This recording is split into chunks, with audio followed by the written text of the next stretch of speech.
Salve, camaradas, tudo bem? O tema do vídeo de hoje é eleição de 2026, Lula, esquerda radical e a extrema direita.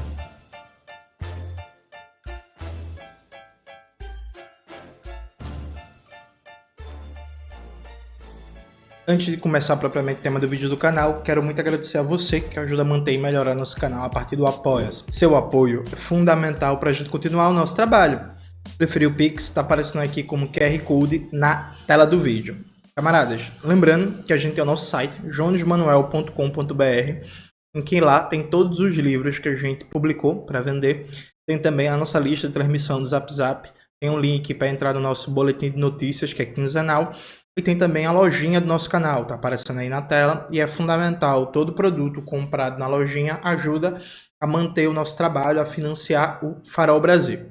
Camaradas, note, esse vídeo, ele, em alguma dimensão, é uma resposta ao Pedro Ivo, né? Tava numa live dele, ele estava comentando sobre isso, mas também uma necessidade, me parece, da conjuntura, né? Muito se coloca em debate o que a esquerda radical vai fazer na eleição de 2026, né? E algumas pessoas vêm com aquela falácia clássica de que as críticas às políticas neoliberais e antipopulares do governo Lula fortalecem a extrema-direita. E aqui vamos fazer um debate começar a fazer um debate, porque veja, esse ponto aqui é muito importante. Eu sou militante do PCBR, né? Eu tenho uma opinião sobre o que fazer em 2026. Necessariamente, nesse vídeo, eu não vou abrir todos os detalhes da minha opinião, porque essa opinião ela precisa ser referendada coletivamente. Então, eu vou debater com a minha organização, no momento adequado, qual vai ser a tática eleitoral que a gente vai defender em 2026. Este vídeo eu vou falar muito mais o que é tranquilo, já colocar publicamente agora, mas algumas questões vão ficar para a gente conversar depois. Como, por exemplo, eu vou falar de nomes de candidaturas para 2026, presidencial. Mas não vou falar tudo, porque é isto. Eu sou um comunicador que tem um compromisso de ajudar no debate público, no sentido de fortalecer uma consciência revolucionária da classe trabalhadora e divulgar o marxismo, mas também e principalmente sou um homem de partido, em que minhas opiniões não são opiniões só de um indivíduo, são opiniões coletivas de um militante comunista organizado, beleza? Dito isto, vamos lá. Eu acho que a gente precisa, primeira coisa, estabelecer um marco teórico-metodológico para esse debate. Por que eu digo um marco teórico-metodológico? Vamos começar com um exemplo histórico para vocês entenderem do que eu estou falando. Quando se vai avaliar o golpe de 1964 e a derrota das esquerdas no Brasil, praticamente ninguém fala do POR, que foi fundado em 1953, né? Quando se vai fazer um balanço, porque a classe trabalhadora perdeu no golpe de 64. A maioria dos autores e autoras não debate o papel do POR. A maioria dos autores e autoras não debate o papel do Partido Socialista, o PSB, que já existia na época. A maioria dos autores e autoras não debate o papel da POLOP, a Política Operária, a organização, inclusive, a qual pertencia Rui Mauro Marini, Teotônio dos Santos, Giovanna Bambirra e por aí vai. E por que isso não acontece? Porque, veja, quando você vai avaliar o comportamento da classe trabalhadora numa conjuntura política, você necessariamente vai ter que olhar para as organizações que dirigem a classe trabalhadora. Veja, em 1964, toda a esquerda brasileira foi derrotada, beleza? Massa. Dito isto, não faz sentido colocar a mesma responsabilidade por essa derrota que é colocada ao PCB na conta do POR, por exemplo, porque o PCB era a organização hegemônica, desde uma perspectiva marxista, na classe trabalhadora brasileira, né? No golpe de 64, as duas organizações que dirigiam a classe trabalhadora brasileira eram o PCB, o Partido Comunista Brasileiro, e o PTB, o Partido Trabalhista Brasileiro. Então, necessariamente, na hora de fazer um balanço da derrota, a responsabilidade maior, o foco do debate vai ser na política do PCB e na política do PTB. Percebe? É claro que a gente pode debater e deve debater porque outras organizações periféricas, como o PSB, como o POR, como a POLOP, como o próprio PCdoB, né, que tinha surgido alguns anos antes, não conseguiram aumentar a sua influência e, na prática, os caminhos estratégicos da classe trabalhadora foram ditados pela política do PCB e do PTB. Beleza.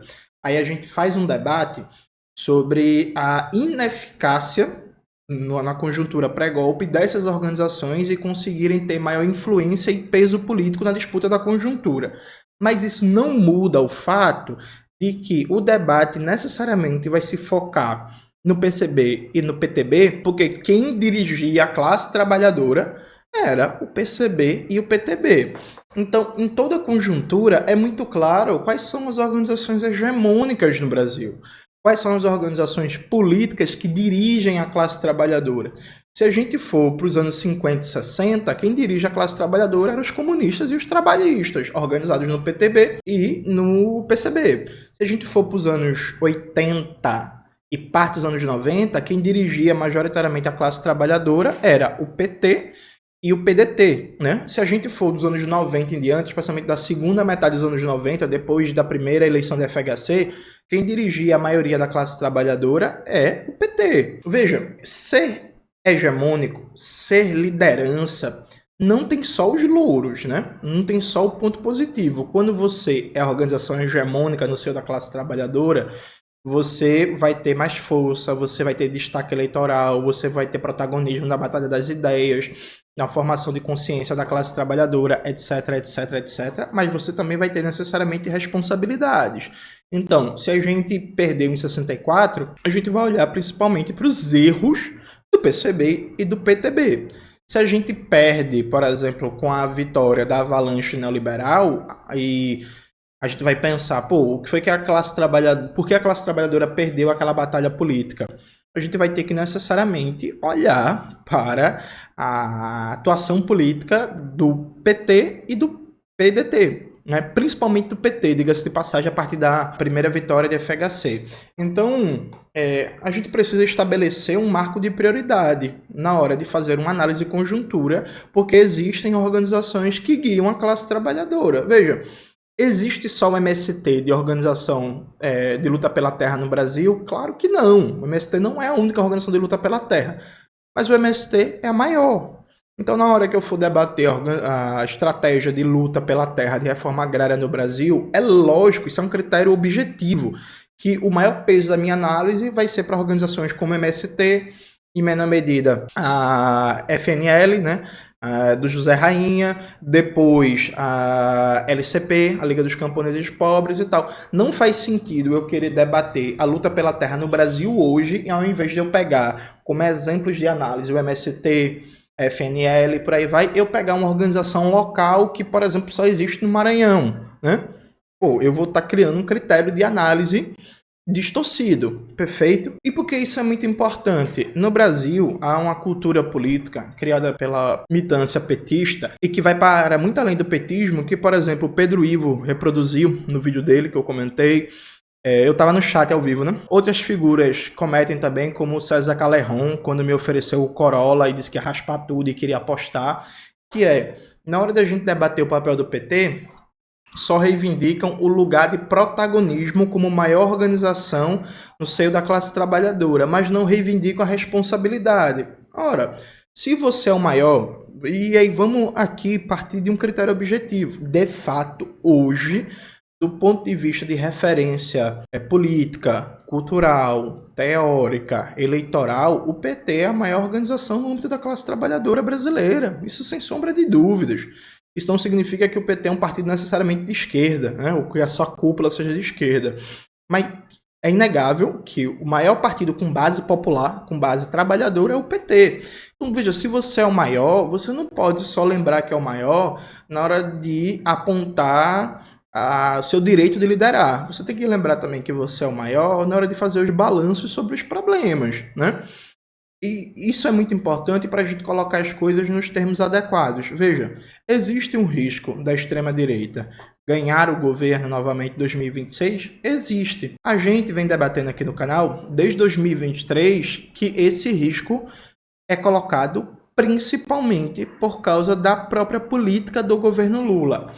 O governo Lula, ele começou a cavar a sua cova em 2023. E aqui, preste atenção, que isso é muito importante. Quando começa 2023, o governo Lula, ele consegue aprovar a PEC de transição. Essa PEC de transição libera mais de 150 bilhões de reais a mais para o governo gastar No governo Lula, reajusta o salário mínimo, reajusta o salário dos servidores federais, reajusta o valor das bolsas de pós-graduação e graduação, começa a retomar obras paradas, começa a retomar programas muito importantes como o programa de vacinação, que foi atacado e desmontado pelo Bolsonaro, para de atacar instituições como a FUNAI, como o ICMBio, como o IBAMA, como a Fundação Palmares e por aí vai.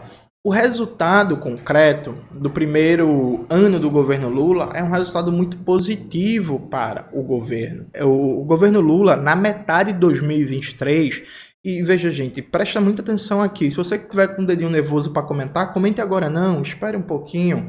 Na metade de 2023, sabe qual era o debate no Brasil? Era se iria acontecer uma despolarização, porque o governo Lula estava avançando muito em termos de aprovação no eleitorado do Bolsonaro. Vocês lembram disso? Na era das redes sociais, que todo dia tem milhares de notícias, informações e tal, é muito mais difícil transformar, né, informação em memória. Então as pessoas não lembram das coisas. Veja, na metade de 2023, no primeiro ano do governo Lula, tinha um debate sobre o governo Lula está avançando sua aprovação na base bolsonarista. Veja, só para matar a cobra e mostrar o pau, a gente vai colocar algumas matérias. Max só está colocando na tela. Eu não vou ler muito não, mas assim, só para relembrar vocês. Na BBC Brasil, tem uma matéria, por exemplo, que é de 10 de junho de 2023, né? Maxwell, coloca na tela aí com destaque para a data da matéria. Quem são os lunaristas, eleitores de Bolsonaro que agora aprovam Lula? Foco no agora. E aí, no primeiro parágrafo da notícia diz: 6 meses após o início do terceiro mandato do presidente Luiz Inácio Lula da Silva, institutos de pesquisa de opinião pública passaram a detectar um fenômeno inesperado. Em meio a um cenário político ainda polarizado, uma parcela de eleitores que afirmam ter votado em Jair Bolsonaro no segundo turno das eleições de 2022 vem com bons olhos o governo de Lula, principal adversário do ex-político. Isso aqui foi a BBC, julho de 2023. Outra notícia da mesma época, né, 21 de junho, quase da mesma época, na revista Veja, diz o seguinte: como a melhora da economia se relaciona com a aprovação de Lula. Nova pesquisa Genial Quest aponta crescimento da popularidade de Lula, até mesmo entre bolsonaristas, e maior otimismo econômico. Outra notícia, desta vez do Brasil de Fato, de 10 de julho, isso aqui já é de 2024, diz o seguinte: a aprovação de Lula cresce e chega a 69% entre os mais pobres. Os mais pobres são aquelas pessoas que ganham até 2 salários mínimos. Isso aqui, repito, é de 2024, então já é um ano depois. Ainda, se você pega essa notícia aqui do Brasil 247, né, que é o veículo de comunicação oficial do petismo, a notícia é: a aprovação de Lula cresce 8 pontos entre eleitores de Bolsonaro. Em 2 meses, a aprovação de Lula subiu de 14% para 22% entre aqueles que votaram em Bolsonaro no segundo turno de 2022. Então, em 2023, o debate que se colocava no Brasil era que o Lula estava avançando nos eleitores de Bolsonaro. A aprovação de Lula vira 2023 e começa 2024 em 70% em quem ganha até 2 salários mínimos, gente. Sabe? É importante lembrar disso. Só que o que foi que aconteceu em 2023? O que aconteceu em 2023 foi que o governo Lula aprovou o novo teto de gastos, chamado de arcabouço fiscal. A gente fez muito debate aqui no canal, palestras pelo Brasil inteiro, entrevistas, dizendo assim, ó, isso vai ser a morte do governo.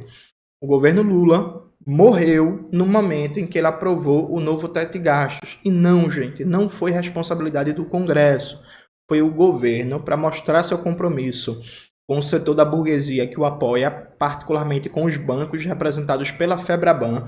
O governo trabalhou para manter o teto de gastos na economia brasileira, a tal ponto que, inclusive, ainda na época da PEC de transição, o Senado brasileiro, a comissão presidida pelo então senador, o ministro Alexandre Silveira, soltou um parecer desmentindo a ideologia da austeridade, dizendo que o Brasil não fica sem dinheiro para gastar e esse negócio que o Estado vai quebrar em moeda própria é mentira, né? Citando teorias pós-keynesianas e da MMT, Teoria Monetária Moderna. Sabe o que foi que aconteceu, gente? Sabe o que foi que aconteceu? O Haddad foi lá no Senado para agradar a burguesia bancária e pediu para o Senado retirar esse parecer criticando a política de austeridade e a ideologia do Estado que fica sem dinheiro para gastar. Coloca essa matéria aí na tela, Maxwell. Então o governo Lula decidiu aprovar o novo teto de gastos. Veja, o novo teto de gastos ele foi aprovado em 2023, mas ele só começava a valer em 2024. A gente passou 2023 inteiro dizendo assim, gente, o governo Lula vai afundar. O governo Lula vai afundar.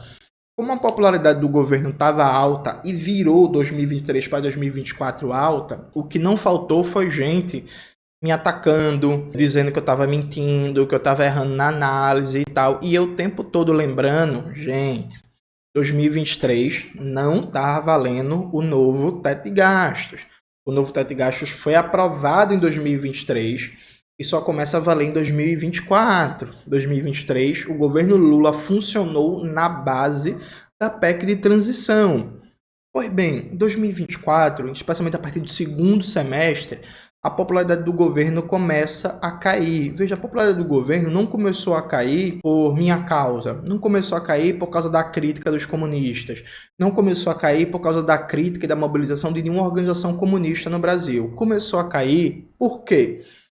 Qual é a característica central do lulismo enquanto um projeto governamental? Tem uma longa literatura sobre isso.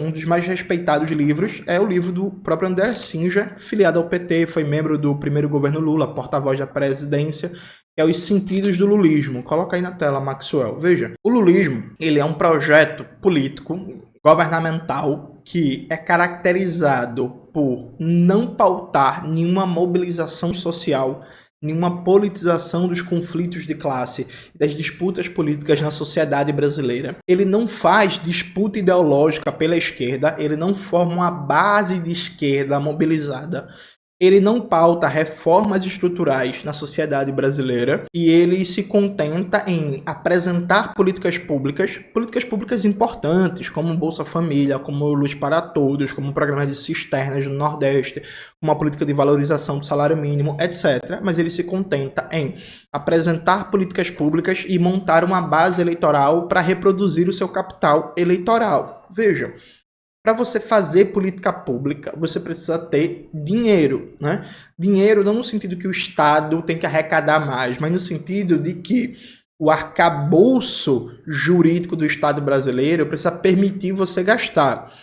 A partir do momento que foi aprovado o novo teto de gastos, lembrando, Lula 1, Lula 2, Dilma 1 e Dilma 2, quando governaram, não existia teto de gastos. Existia sim, presta atenção, leis fiscais que restringiam o gasto público, como a Lei de Responsabilidade Fiscal, mas nada tão violento como o novo teto de gastos do Temer. Quando o governo Lula aprova o novo teto de gastos, ele aprovou uma coisa que é a negação prática do sucesso eleitoral do lulismo.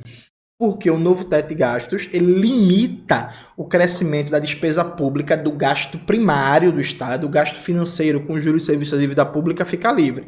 Ele limita o crescimento do gasto primário a 2,5% do PIB ao ano e a 70% do arrecadado no ano anterior, do crescimento da arrecadação. Veja, 2,5% ao ano, no máximo, no melhor dos cenários de gasto público, é um nível de gasto público abaixo do que foi o governo Lula 1, governo Lula 2, governo Dilma 1, governo Dilma 2, abaixo do que foi FHC e abaixo até do que foi o governo Bolsonaro. Então é o menor limite de gasto público da história da nova república. Veja, se você está proibido de ampliar o gasto público, como é que você vai fazer políticas sociais? Como é que você vai fazer políticas públicas? E aí, veja, sobra o que para o lulismo sem capacidade de fazer política pública, percebe? Porque o lulismo não faz disputa político-ideológica na sociedade, ele não cria um sentido de um projeto, de uma aglutinação, de uma unidade ideológica, cultural, estética, de leitura da história nacional em torno da sua base social. Eu já expliquei isso, por exemplo, no vídeo do canal. O problema é a comunicação? Interrogação. Coloca aí na tela, Maxwell, por favor. Então, o lulismo não faz disputa político-ideológica na sociedade, como inclusive o Bolsonaro faz, o bolsonarismo faz. O lulismo, ele não mobiliza em torno de reformas, ele não mobiliza em torno do enfrentamento, ele não mobiliza em termos de politizar o conflito, ele busca manter e ampliar a fidelidade eleitoral a partir da entrega de políticas públicas. Porra, se está proibido de ampliar as políticas públicas, o que é que o lulismo vai ter para apresentar? Vocês entendem? E assim, não confia em mim, é isso, não confia em mim, vamos pegar gente muito mais importante e referendada academicamente. O próprio André Singer e o Fernando Rugitsky, acho que é assim que pronuncia o sobrenome dele, peço desculpa se eu estiver pronunciando errado, eles lançaram um texto, A Terra é Redonda, né, no balanço do governo Lula, economia e acho que o outro era política, alguma coisa assim. Me pede esses textos, Maxwell, que eu vou te mandar. E lá eles falam que, tem um problema aqui. O primeiro ano foi até bom, mas com a aprovação do novo teto de gastos, esse governo pode degringolar, esse governo pode ter problema. Tem até um trecho desse texto que eu acho que ele meio que prevê as dificuldades que o governo vai ter. Eu não vou abrir o Google para procurar esse texto agora, mas eu vou mandar para Maxwell e Maxwell vai estar colocando na tela neste momento. Então, veja, era claro que a popularidade do governo ia cair. Era claro que o governo ia se desgastar cada vez mais. Era claro que o governo ia entrar numa, como diria o João Pedro Stadler do MST, numa encralacada. Porque o governo, ele se amarrou com a camisa de força a partir do momento que ele quis, não foi o Congresso que impôs, ele quis aprovar um novo teto de gastos, representando o interesse da burguesia que compôs a Frente Ampla. Então o governo, na hora de fazer uma escolha entre, vou brigar para ter melhores condições de governar e garantir uma popularidade alta, ou vou evitar qualquer conflito e vou buscar manter a burguesia que apoiou o Lula na eleição de 2022 no âmbito da Frente Ampla. O governo escolheu ficar agarrado com a Febraban, né?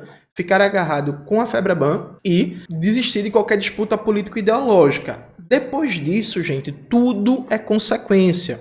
Veja, tudo é consequência no sentido de que um governo não se resume só à política fiscal. O governo pode ir bem do ponto de vista de avaliação, de capacidade de mobilização, a despeito da economia ter problemas. Só que isso depende de você fazer trabalho político-ideológico.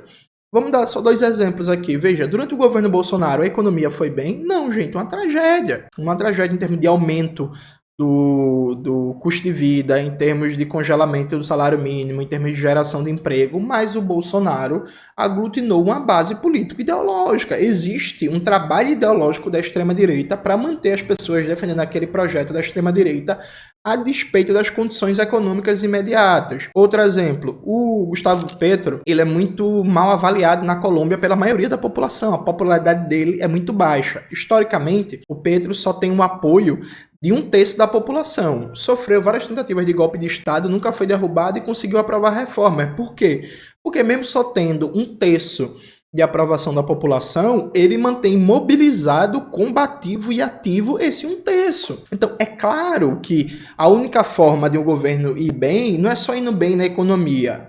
Veja, ninguém sério acha isso. A questão é que o lulismo, é que a gente não está falando de qualquer governo abstrato, a gente está falando do lulismo. O lulismo é, por essência, um projeto político desmobilizador, despolitizador, e que tem como premissa para seu êxito político e eleitoral entregar políticas públicas para manter e ampliar sua base eleitoral. A partir do momento que o novo teto de gastos ele foi aprovado e começou a valer em 2024, era claro que o governo ia começar a negar aumento de salário para servidores, era claro que o governo ia começar a atacar violentamente greves, era claro que a retomada de obras paradas ia diminuir, Era claro que o governo iria atacar políticas sociais. Veja, o ataque ao BPC ano passado, o ataque ao salário mínimo, que agora o crescimento do salário mínimo foi limitado a no máximo 2,5% acima da inflação. O ataque ao abono salarial, as tentativas recorrentes de atacar o piso constitucional da saúde e da educação, a demora de retomar os estoques reguladores da Conab, e tudo isso é uma consequência direta do novo teto de gastos. E aqui a gente precisa ser honesto. Veja, isso não é culpa minha, isso não é culpa de nenhuma organização comunista. O governo Lula, que, constituído pela maior organização da classe trabalhadora brasileira, decidiu aplicar um programa econômico que é de cabo a rabo neoliberal. E esse programa econômico, que está fundamentado no novo teto de gastos, ele nega na prática o que deu condições para o próprio lulismo ser popular, a entrega substantiva de políticas públicas. A perspectiva do novo teto de gastos é, ano após ano, reduzir o tamanho do Estado, reduzir o tamanho da esfera pública na economia, e o Estado vai, a cada ano, conseguir entregar menos políticas públicas. É simples e objetivamente. O professor Pedro Paulo Bastos, no texto Não Existe Alternativa? Interrogação na Terra Redonda, ele mostra isso de maneira cabal. O objetivo do novo teto de gastos é reduzir o tamanho do Estado na economia ano após ano, consequência prática, entregar menos políticas públicas, entregar menos políticas na saúde, na educação, na infraestrutura, na geração de emprego, na cultura, na ciência e tecnologia e por aí vai. Inclusive o próprio Fernando Haddad admitiu isso na na sabatina que teve com os deputados na Câmara dos Deputados. A deputada Fernanda Melchiona perguntou isso diretamente ao Haddad e ele disse, não, a gente quer diminuir o papel do investimento público, a gente não quer repetir o papel que teve o investimento público no primeiro governo Lula, o governo Lula 1 e 2. Agora é o momento do investimento privado. Bota esse vídeo aí na tela. Então veja, a gente precisa aqui ser honesto no debate. Não dá para culpar a esquerda radical pela crise de popularidade do governo Lula. Não dá para me culpar, não dá para culpar Humberto, não dá para culpar Ian Neves, não dá para culpar João Carvalho, não dá para culpar Chavoso da USP por qualquer crítica que a gente faça. Não dá por um motivo bem simples. Se o governo aplica um programa antipopular, isso vai ter consequências antipopulares. Simples e objetivamente. Segundo, o PT é a maior organização em termos de penetração social na classe trabalhadora. Então não faz sentido você chegar para mim e dizer que eu, que sou militante de uma organização pequena, que é o PCBR, eu que sou um comunicador com a capacidade de influência de massa pequena, você chegar para mim e dizer assim, o governo Lula ele tá perdendo popularidade porque Jones critica muito o PT, porque Jones é antipetista. Tipo assim, vamos ser honestos. Inclusive, eu tenho certeza que várias pessoas que estão assistindo esse vídeo, essas pessoas achavam em 2023 que minha crítica ao governo Lula era muito exagerada, né? Que eu pegava pesado demais. Só que passaram a concordar comigo em 2024. Por quê? Porque viram que tudo que eu fui falando em 2023 passou a acontecer em 2024. Então, quando o novo teto de gastos foi aprovado em 2023, eu falei assim, gente, o governo em 2024 vai atacar o BPC. O governo foi lá e atacou. Eu falei assim, gente, vai ter pressão para atacar o Bolsa Família e a Previdência Social. O governo foi lá e atacou. Gente, vai reduzir o ritmo de geração de emprego de qualidade com mais participação do Estado, vai reduzir o ritmo de melhora da sua vida. Aconteceu. Gente, o governo vai estar menos aberto à reivindicação de movimentos sociais, de sindicatos, vai ser cada vez mais autoritário e fechado frente à própria base social que elegeu Lula, porque o espaço para ampliação do gasto público vai se fechar. Aconteceu ou não aconteceu? Então eu tenho certeza que tem várias pessoas que estão assistindo esse vídeo e que achavam que eu exagerava em 2023 e agora não acham mais. É o quê? Previsão genial, é que o marxismo é foda? Não, porra, é o básico de economia. O marxismo é importante. Mas assim, é o básico de economia. E é o básico de análise política, histórica, né? Sabe? Porra, se a essência do lulismo é a entrega de políticas públicas como elemento para fundamentar a manutenção da sua força eleitoral e ampliação, se você aprova um projeto de marco fiscal que impede a entrega de políticas públicas, o negócio vai entrar em parafuso, ou não vai, sabe? Então, aqui é preciso honestidade. O maior fator de desgaste do Lula é a política do próprio governo Lula e a política do PT. Ah, Jones, mas você está desconsiderando o papel da extrema-direita? Não, pô. Então não estou desconsiderando o papel da extrema-direita no Congresso, o papel de Arthur Lira, o papel da mídia burguesa, das pressões internacionais, do governo Trump e por aí vai. Só que aí vocês precisam me explicar uma coisa.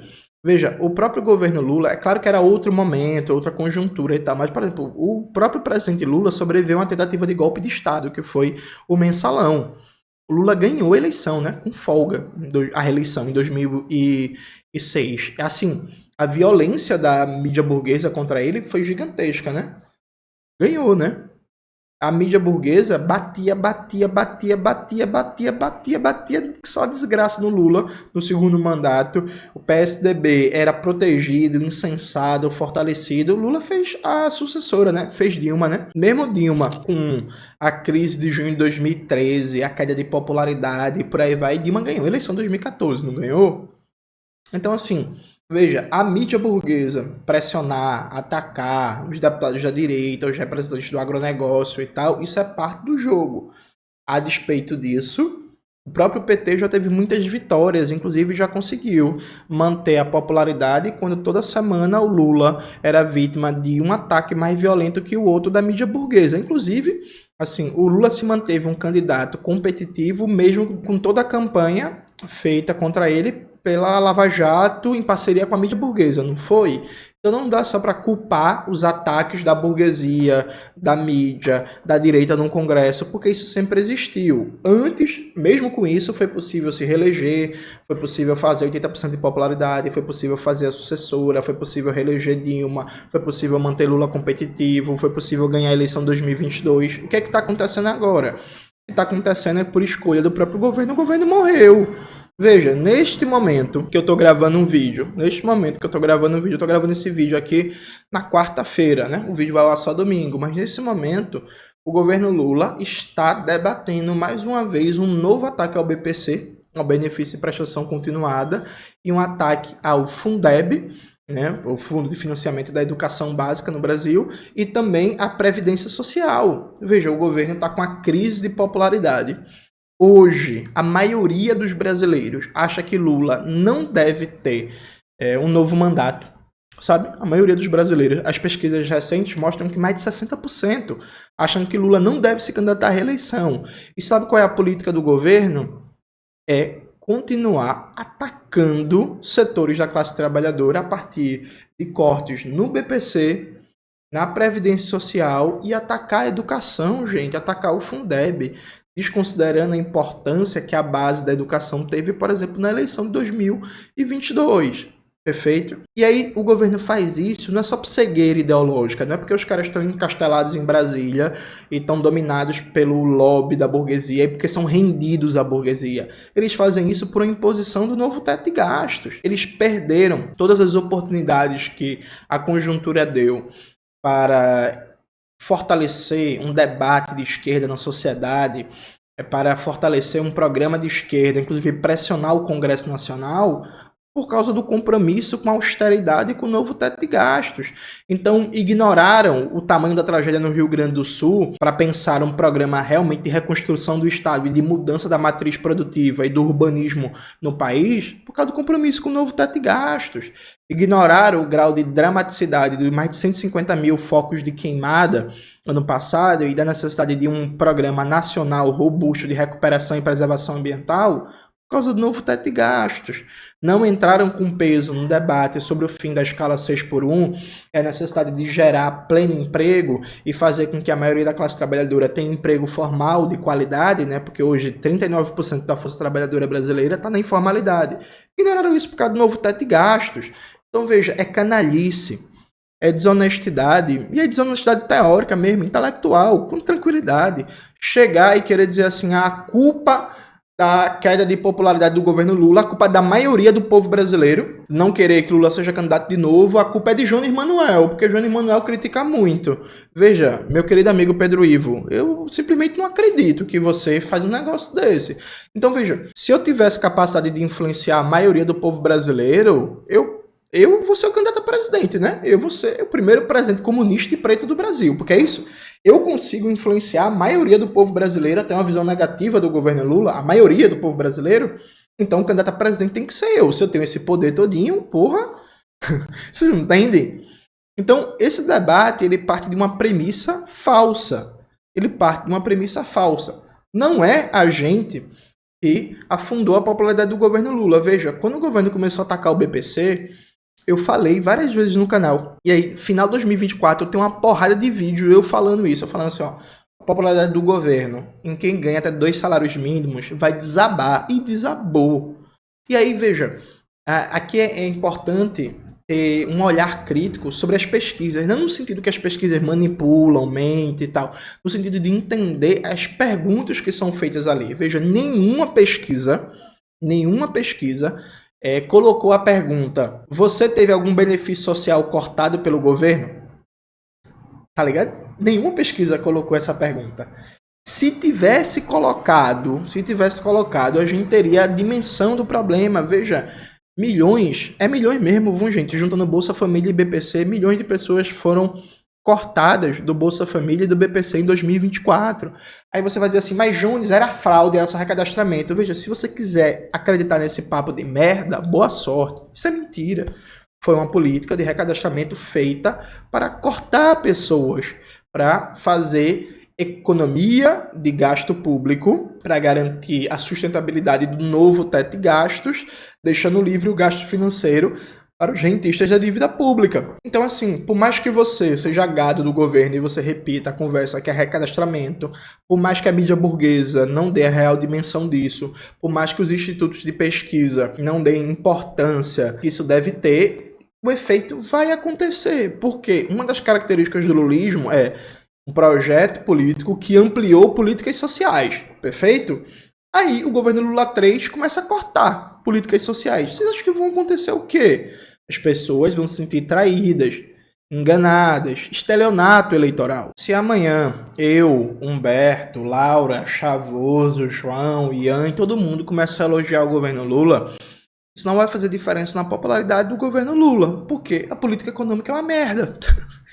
Simples e objetivamente. E aí, como eu já falei, a relação entre economia e aprovação do governo é a relação de uma dependência muito imediata, porque o lulismo / petismo não faz disputa político-ideológica. Então acaba que o governo fica mais dependente dos humores imediatos da economia. Quando você não cria uma base sólida de sustentação ao projeto, a despeito da conjuntura econômica imediata, essa conjuntura econômica vai ter um impacto muito maior na avaliação do governo e na sua força eleitoral. Perfeito. E aqui, veja, não adianta dizer assim, beleza, sou contra o ataque ao BPC, sou contra o ataque de gasto, mas faz o que em 2026? Não, seja honesto, vai se fuder. Não é dizer que é contra da boca para fora, não. Todo mundo faz isso. O Calerron fez isso. O Pedro Ivo fez isso na live. O Valério Arcari fez isso num debate comigo que teve no sindicato de bancário. Não, pô, não é só ser contra, não. É dizer o seguinte, com essa política, o governo vai ser derrotado. Não importa o que a maioria da esquerda brasileira faça. Então, assim, se o governo não decidir mudar de rota, é isso, a derrota é certa. E presta atenção, de maneira muito concreta. Se o governo não decidir mudar a rota da política econômica, a derrota é certa. Simples e objetivamente. Eu falo isso desde 2024 e a galera dizendo que eu estou exagerando, que eu estou errado, não sei o quê. As pesquisas eleitorais mostram que o Lula já empata ou perde no segundo turno com figuras como Michele e Tarcísio, gente. Sabe? Pelo amor de Deus.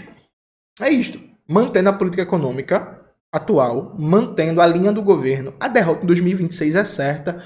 E eu vou adiantar uma coisa aqui. O Lula não vai ser candidato. Porque hoje, as pesquisas eleitorais dizem que a maioria do povo brasileiro não quer que o Lula seja candidato à reeleição. Não acham que o Lula merece a chance de um novo mandato.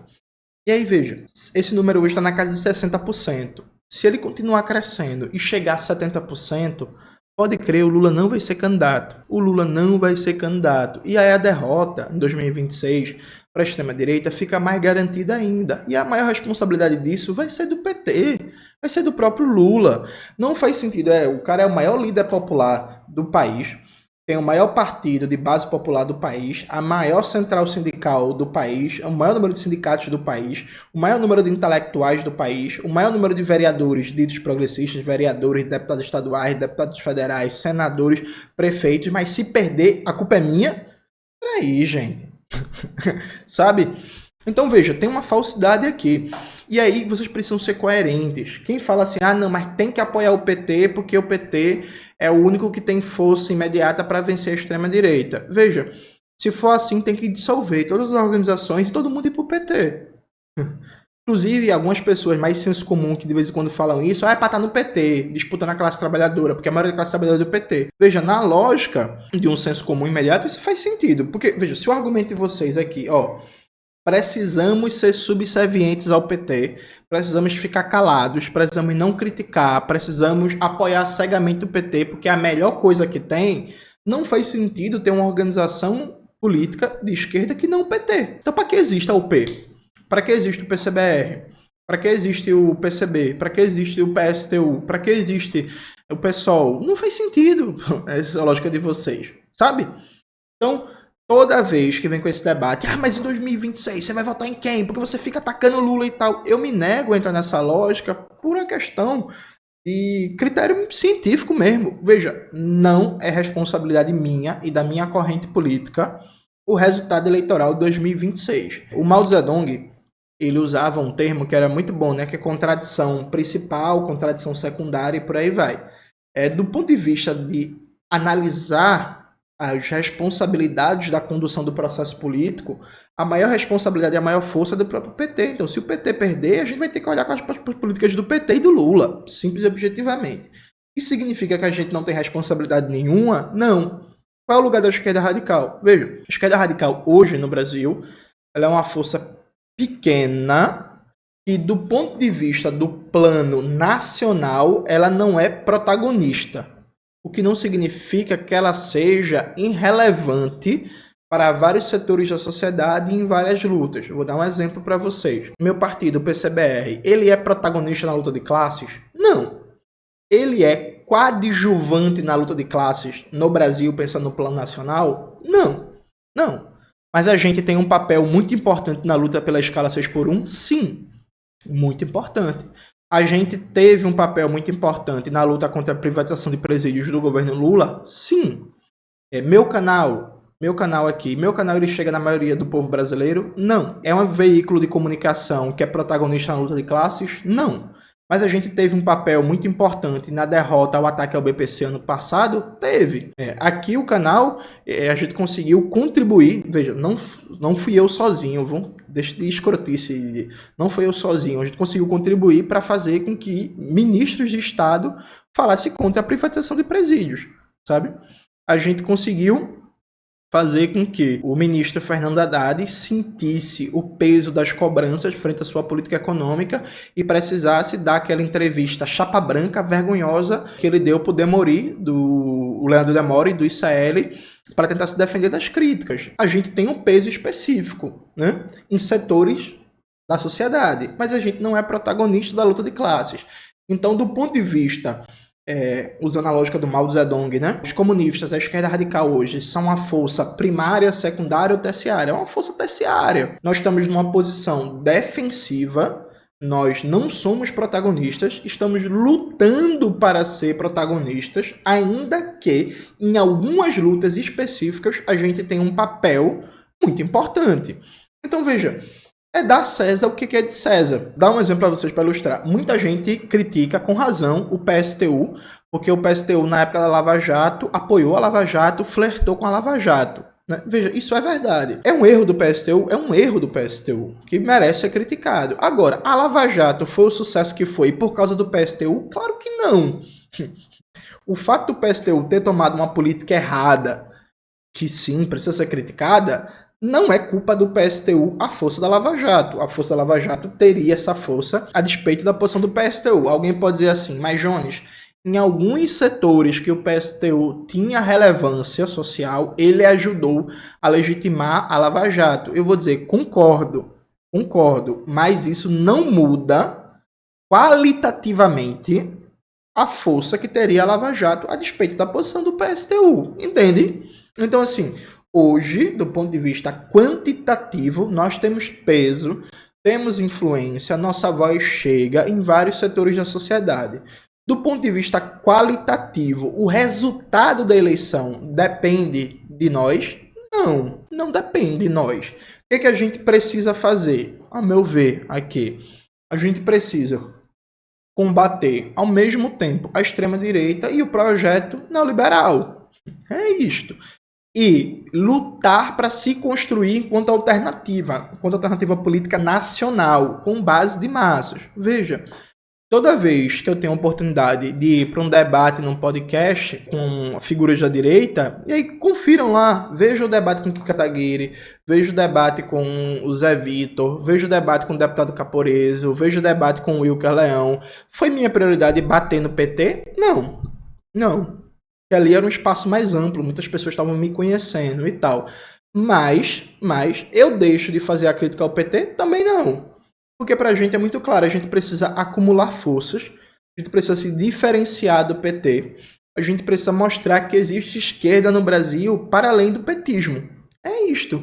Porque, veja, o projeto petista ele está fadado a afundar de acordo com a política econômica. Isso é tão claro que até figuras que viraram lulistas roxos, como é o caso do Valério Arcari, dirigente do Resistência PSOL, o Valério vem dizendo que se o governo Lula não mudar a política econômica, ele corre risco de perder a eleição. Só que o Valério alimenta a ilusão de uma guinada à esquerda do governo Lula, que não vai acontecer. Então, veja, qualquer pessoa lúcida sabe que, mantendo a atual política econômica, a tendência é sim o PT perder a eleição em 2026 e o Lula nem ser candidato. Aí a pergunta que eu faço para vocês, é pra gente afundar junto ou é pra gente contribuir no enfrentamento à extrema-direita, mas se diferenciando do projeto petista para acumular forças, inclusive para enfrentar a besta-fera que pode vir em 2026?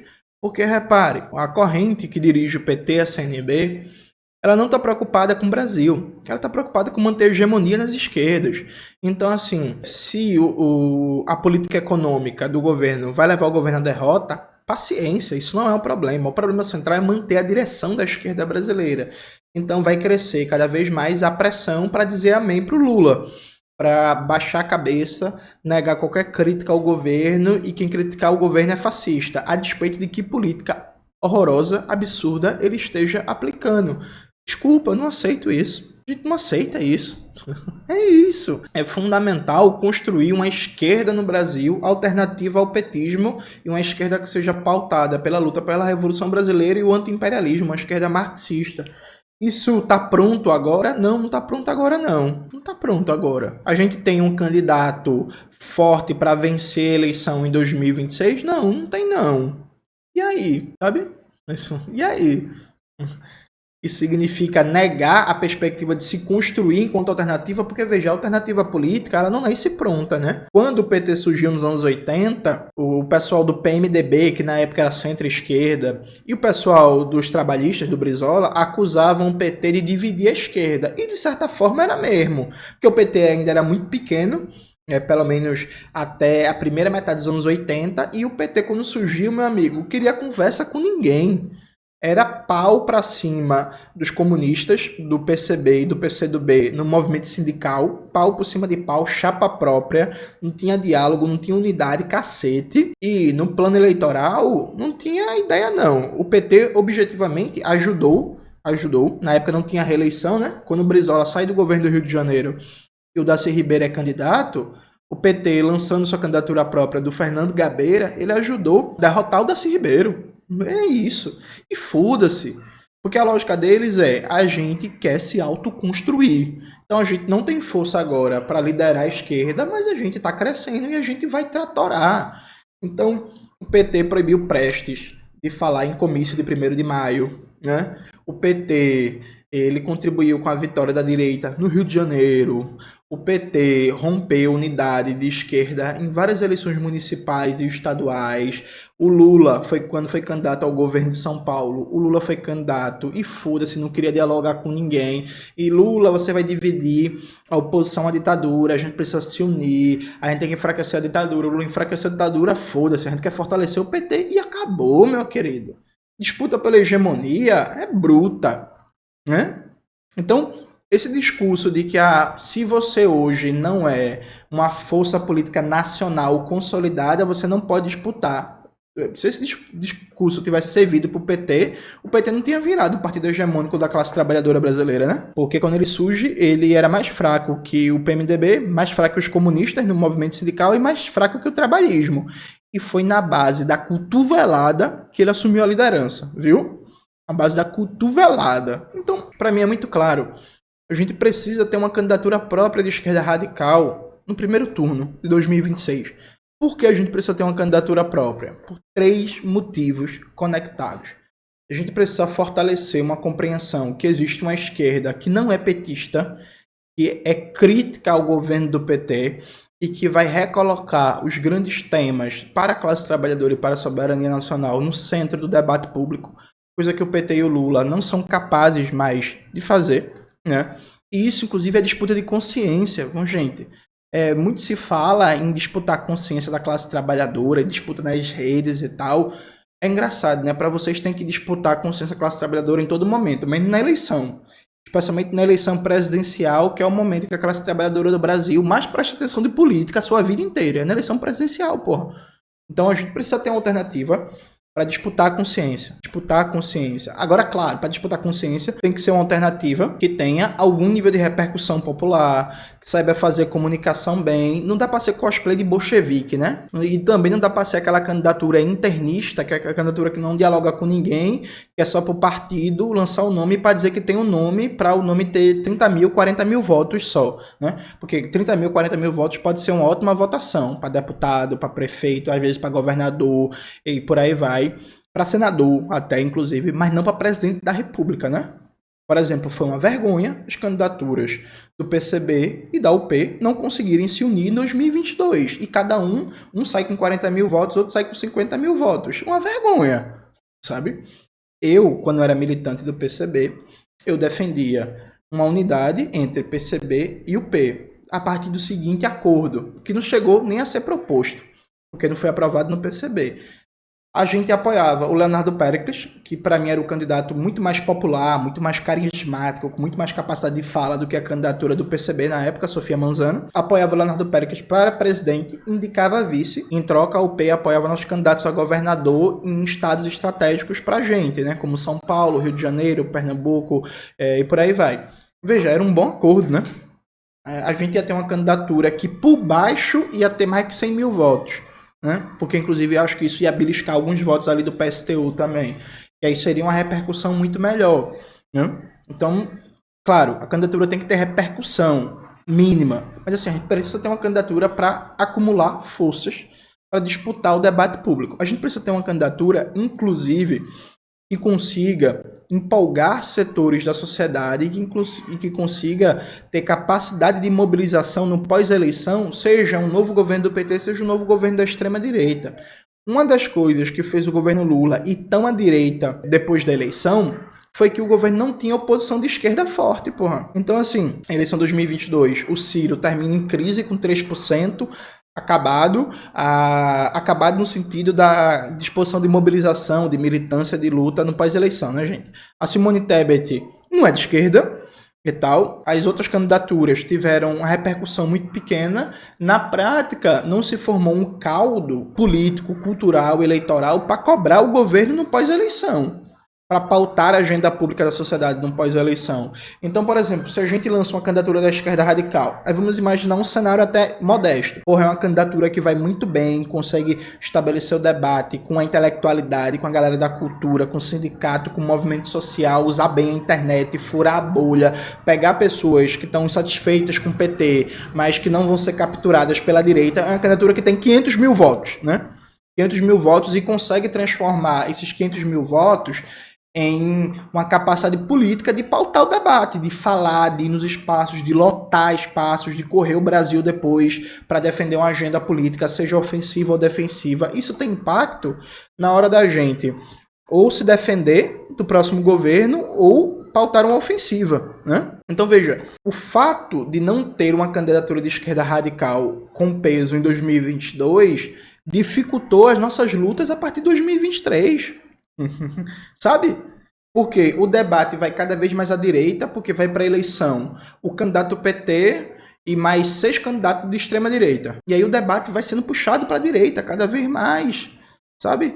A gente tá vivendo um cenário que a eleição de 2026 pode ter uns 5, 6 candidatos de extrema direita. Vai ficar 5 candidatos da extrema direita e o candidato PT. Como é que vai ser o debate político, eleitoral, ideológico da eleição? Vai ser uma merda. Vai ser um debate que vai puxar a sociedade ainda mais para a direita. A gente precisa ter uma candidatura que consiga mobilizar milhares de pessoas, que consiga pautar o debate ideológico e que consiga acumular forças para o pós-eleição. E mais ainda, o terceiro ponto, uma candidatura que seja um passo importante para fortalecer o campo político da esquerda radical. Porque, veja, não dá para eu ser esquerda radical a vida inteira, menos na eleição. É isso mesmo. Eu sou esquerda radical a vida inteira, luto, milito para ganhar força, uma perspectiva de luta pela Revolução Brasileira, pelo socialismo e tal. Mas chega na eleição, eu arquivo isso e viro petista? Voto no PT no primeiro turno? Não, porra. Não, a gente quer fortalecer o nosso campo. E fortalecer o campo passa necessariamente por ter um candidato próprio. Desculpa, né? Eu faço por ter um candidato próprio. E aí, isso é engraçado, né? Porque o apelo, esse argumento do bem maior, só vem do lado de lá, né? Porque, por exemplo, em 2018, todo mundo sabia que o Haddad perderia aquela eleição. Veja, objetivamente, o Ciro tinha mais chances, sim, que ganhar do Bolsonaro que o Haddad. Vê se o PT entrega a cabeça de chapa. Alguém fala assim, mas Jones, o PT tinha mais votos. Sim, óbvio que tinha mais votos. E óbvio que também tinha mais rejeição. Em 2018, o PT tinha mais votos, mas também tinha mais rejeição. A chance maior de ganhar, considerando a rejeição, era do Ciro. Cadê que o PT deu a cabeça de chapa pro Ciro, fez uma unidade com o PDT e escolheu a vice? Fez porra nenhuma. Tem vários exemplos históricos, inclusive recentes, que o PT prefere perder a entregar a cabeça de chapa. Agora no Rio Grande do Sul, a Juliana Brizola ficou a eleição inteira com 15, 20% das expectativas de voto, sendo que a Juliana Brizola, uma rejeição infinitamente menor que a Maria do Rosário. Todo mundo sabia que a Maria do Rosário ia perder, gente. Vamos lá. A questão seria, a Maria do Rosário vai perder de quanto? Mas assim, todo mundo sabia que ela ia perder. E a campanha desastrosa, combinado com a política desastrosa do governo Lula para o Rio Grande do Sul, que não enfrentou as questões estruturais, ajudou a perder de maneira, né, bem perdida. Mas por que o PT não foi para vice da Juliana Brizola? Não construiu uma aliança, sabe? Que era a candidatura mais competitiva do ponto de vista de uma rejeição menor e do ponto de vista de um discurso reacionário, anticomunista, colar na Juliana Brizola. Não fez porra nenhuma, perdeu a prefeitura para Sebastião Melo. No passado, quando o Flávio Dino foi candidato a governador do Maranhão, o PT apoiou o Sarney. Família Sarney. O PCdoB só teve o primeiro governador da sua história, governador do estado, né? Depois o Flávio Dino saiu e tal, mas o PCdoB só teve o primeiro governador da sua história porque a política do PT foi derrotada no Maranhão, mas o PT ficou do lado da família Sarney, viu? Assim, vamos lá? Quero nem falar de 2020, o próprio Boulos, que hoje em dia tá agarrado, né? Agarrado ali do PT. O Boulos em 2020, o PT não apoiou o Boulos, não. O PT lançou o Gilmar Tato. Vocês lembram disso? Ah, mas todas as pesquisas mostrando um baixíssimo potencial de crescimento do Gilmar Tato, mostrando que aquela candidatura não iria decolar, que não iria para frente, e foda-se, lançaram o Gilmar Tato. E assim, se o Boulos não tivesse crescido muito naquela eleição, poderia ter sido um segundo turno entre o Bruno Covas e o Márcio França, né? Centro, sei lá, qualquer coisa dessa, sabe? Então não vem com esse papo acima de mim, não. A gente tem que ter candidatura própria sim. Ah, é uma candidatura antipetista. Aí vai se fuder. Aí vai se fuder você. Não, é uma candidatura com um programa de esquerda radical que vai colocar no centro do debate as questões estruturais para a classe trabalhadora, para a soberania nacional, uma política de reformas populares, de luta aos monopólios nacionais e estrangeiros, de defesa do fim da escala 6x1, de reforma agrária, de reforma urbana, de uma verdadeira educação integral, de enfrentar a privatização do Banco Central, de retomar tudo que foi privatizado pelo governo Bolsonaro, Temer e Lula, de combater essa política de segurança pública assassina e por aí vai. Tem que ter. Tem que ter. Agora, é claro que tem que ter bem feito. Não pode lançar uma candidatura de esquerda radical só por lançar. Eu, particularmente, não tenho paciência para isso, não. Não pode ser uma candidatura só por lançar. Tem que ser um negócio bem feito, que, repito, que tenha repercussão. E que, no mínimo, saiba usar muito bem a comunicação digital, considerando o fechamento de espaços que a gente vai ter da mídia burguesa. Então, por exemplo, na campanha de 2022, a campanha digital da candidatura do PCB, da UP e do PSTU foi horrível. Se for para lançar aquilo, é melhor nem lançar. Foi horrível, foi muito fraco, muito fraco mesmo. Vamos aqui ser sincero, sabe? Não foi bom, não. Então, se for para lançar aquilo, é melhor nem lançar. Se a gente vai sofrer um bloqueio midiático, que já sofre, se o principal espaço de circulação de ideias, para além do presencial, vai ser a internet, no mínimo, a estratégia de comunicação digital tem que ser um negócio profissional. Que a gente não viu na eleição passada, e digo mais, a gente não viu na última também, viu? Das candidaturas aí, das candidaturas da UP e das candidaturas do PSTU, meu amigo, assim... E aí pode nem falar isso, alguém vai se magoar, vai me atacar, mas paciência, essa é a verdade. Hoje, quem a gente teria de nomes para assumir essa tarefa? Para mim, se a eleição fosse hoje, tem 4 nomes que poderiam ser candidatos da esquerda radical, com uma boa repercussão social. A repercussão, inclusive, que pode crescer se o Lula não for candidato, viu? Porque, assim, se o Lula não for candidato, o espaço para uma candidatura à esquerda, inclusive, vamos imaginar, se o candidato do PT for o Camilo Santana ou o Haddad, um espaço para uma candidatura à esquerda, inclusive, e muito além da barreira de 1 milhão de votos, é gigantesco, viu? É gigantesco, né? Então, para mim, se a eleição fosse hoje, existem 4 nomes que podem assumir essa tarefa de uma candidatura unificada da esquerda radical. Como eu falei no começo desse vídeo, eu sou militante do PCBR. Eu não vou abrir aqui os 4 nomes, porque isso vai parecer defesa, isso pode me dar problema, e a gente precisa fazer o debate no âmbito do partido. Desses 4 nomes que, para mim, se a eleição fosse hoje, pode ser que mude daqui para 2026. Desses 4 nomes, eu só vou abrir o nome de um. E, para mim, é algo que já tá público, que quer, já falou, já quis disputar e tal, que é o Glauber Braga. Então, para mim, é o Glauber Braga e mais 3 nomes. Se a eleição fosse hoje, aqui para 2026, pode ser que mude, né? Não vou abrir quem são esses outros 3 nomes. Só vou dar uma dica para vocês. Os outros 3 nomes, um é uma mulher e o outro são 2 homens. 2 homens negros, diga-se de passagem. Mas vamos lá. O Glauber, hoje, é uma figura de conhecimento nacional, está rodando vários estados do Brasil para denunciar o Arthur Lira, o orçamento secreto, a perseguição que ele sofre. É um cara que já tem um peso muito grande no debate público, é o cara que conseguiu, inclusive por causa da sua luta contra o orçamento secreto, muita aproximação com artistas, com setores da intelectualidade. É um cara que, por exemplo, se for candidato a deputado federal na próxima eleição, ele cresce a votação de maneira significativa, né? E é um candidato que hoje teria muita repercussão. Veja, eu acho o Glauber pouco carismático, no sentido do carisma pessoal, do encantamento, não sei o que e tal. Mas, ao mesmo tempo, eu acho que o Glauber fala muito bem. Muito, mas muito bem mesmo. Assim, eu acho que ele, em termos de oratória, ele fala muito bem. Eu só acho que falta pro Glauber mais um, sabe, um molhozinho. Um molho. Fazer uma homenagem a você, Pedro Ivo. Falta um molho, né? Mas é um cara muito bom de oratória. Então, eu acho que seria, por exemplo, uma candidatura de ótima repercussão e que serviria para fortalecer esse campo da esquerda radical, para fortalecer as organizações da esquerda radical, para fortalecer um debate da esquerda radical, para fortalecer bandeiras que os comunistas socialistas defendem, inclusive para ter melhores condições de luta ofensiva ou defensiva no pós-eleição. Eu vou defender que o Glauber seja candidato presidencial no meu partido, no PCBR? Não sei. Dizendo que das 4 opções que eu visualizo hoje, eu posso falar dele porque é público. O cara disputou as prévias do PSOL na última eleição, então assim, já tentou, já se colocou candidato presenciável outras vezes e tal.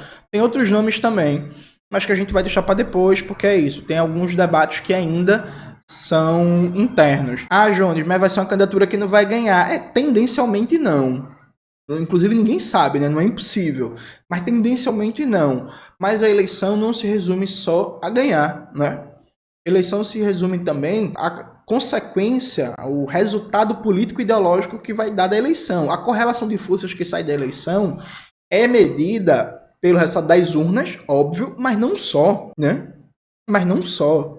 A sociedade, inclusive, pode ir bem mais à esquerda e isso não se refletir nas urnas, né? A sociedade pode sair mais politizada, mais mobilizada, mais propícia a apoiar lutas da classe trabalhadora, mesmo que isso não tenha um reflexo imediato nas urnas.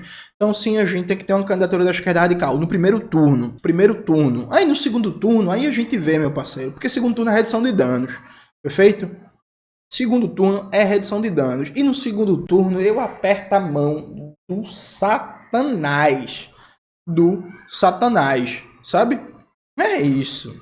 Segundo turno é redução de danos. Mas no primeiro turno é disputa de consciência, é afirmação de projeto, é acúmulo de forças, é conseguir um projeto que tenha repercussão, que tenha impacto, que sensibilize setores da classe trabalhadora para que nós, de esquerda radical, que estamos numa posição defensiva, fortaleçamos essa posição defensiva e tenhamos condição de contribuir para ofensivas da classe trabalhadora. Então a posição eleitoral é essa, e isso não vai ser o determinante para a derrota ou não do PT na eleição 2026. O determinante para a derrota ou não do PT em 2026 é a política econômica tocada pelo governo do PT. E se a política econômica continuar esta merda, sim, eles vão perder. E não venha botar culpa em mim não, viu? Porque é isso. Tem um ditado machista que diz quem pariu Mateus que balance, né? Não, quem pariu não, quem fez Mateus também.